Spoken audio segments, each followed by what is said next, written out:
li bajarê Dêrikê li Rojavayê Kurdistanê çar xwişkên ku ji bajarê Kobanê koçber bibûn şîrangehek vekirin. Her çar xwişkan li gel hin jinên din ku fêrî çêkirina şîranî bibûn xwestin şîrangeha xwe li Kobanê vekin lê ji ber rewşa xerab û hin pirsgirêkên din wek neqebûlkirina civakê ku tenê jin karekî wiha bikin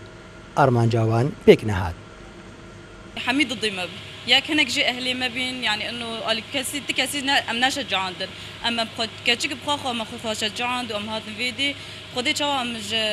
شامي هاتن ام جهد هاتن ديركي يعني ام الكوبا اني نرنش نج بالنيده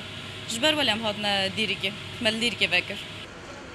پشتی هەفت مەهان ji vekerina şîrangehê her çar xwişkan karî bûn bawariya xelkên deverê bixwebînin û tekez bikin ku jin dikare mîna mêr kargeh û saziyan birêve bibin.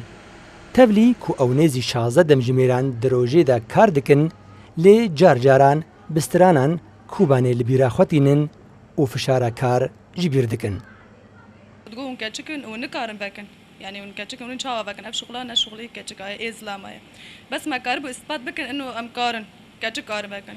ونوعي حلواتان قالكن هما نكيمي بينجي نوعا مشيتكن وهين قالك هنا ها عيديه ما هندك تشيكري بس ما تشتي عيدي تشيكرنا وام هين قالك تشتا تشيتكن وشغلي ما قالك ماشي واقبالجي يعني بالاول اعتراض بتشك هابو تقول كاتشكن بس نها يعني قالك يعني حموتين دبي ام بوسر بلندن جارنا فيدي بهنامه طنق دبي يعني مثلا تشتي ولي فامسترانا بيجن بهنامه فرد ببسرانا وام برحي يا بالتي تبدا حموس رار مبروك بيجن ويروجك بي وبقرم ديناف كوباني بقرم زبرندار زنما كارم كوباني دورج من دايه ji ber rewşa aloz her çar xwişkan koçberî bajarê Swêda bûn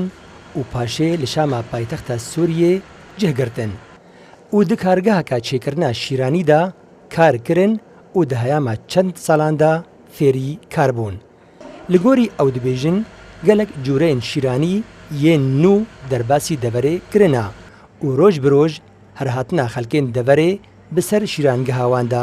zêde dibe. Dilovan Çeto, Kurdistan 24 Dêrikê.